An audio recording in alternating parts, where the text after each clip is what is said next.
পরিষদের সভাপতি তার বক্তব্যে বলেছিলেন নবাব সিরাজউদ্দৌলার কথা। নবাব সিরাজউদ্দৌলা যেরকম দেশপ্রেমিক ছিলেন, আবার দেশকে বিক্রি করার জন্য মীর জাফরও ছিলেন। আমি বলবো এখনো মীর জাফররা দেশে আছে, তারা এখনো মীর জাফরি করছে, দেশকে অন্য দেশের হাতে তুলে দেওয়ার ষড়যন্ত্র এখনো চলছে।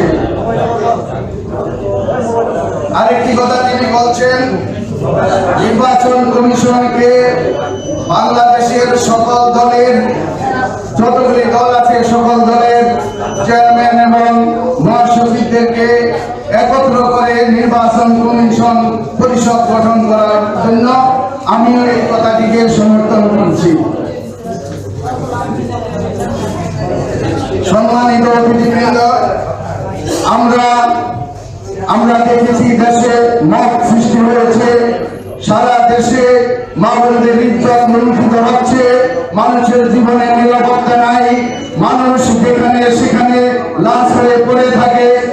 আমরা স্বাধীন দেশে এরকম আমরা বিভৎস চিত্র দেখতে চাই না। প্রিয় সাংবাদিক ভাইয়েরা, আমরা কলমের মাধ্যমে লিখি, কিন্তু আমরা সেই লেখাটাও সৎভাবে লিখতে পারি না। তার কারণ কালো হাতের ছায়ায় বড় বড় টেলিভিশন, বড় বড় পত্রিকা আমাদের সেই লেখাগুলি সেই পদপাড়াগায় যে লাশ করে থাকে, আমাদের মা বোনদের দেহ করে থাকে, তাদের ইজ্জত লুণ্ঠিত হয়, আমরা সেই চিত্রগুলি তুলে ধরতে পারি না।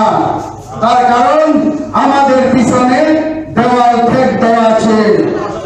আমরা সেটা চাই, আমরা গণতন্ত্র পুনরুদ্ধার করতে চাই, আমরা জনগণকে গণতন্ত্র ফিরিয়ে দিতে চাই। আমি এই বলে আমার বক্তব্য শেষ করছি। আসসালামু আলাইকুম।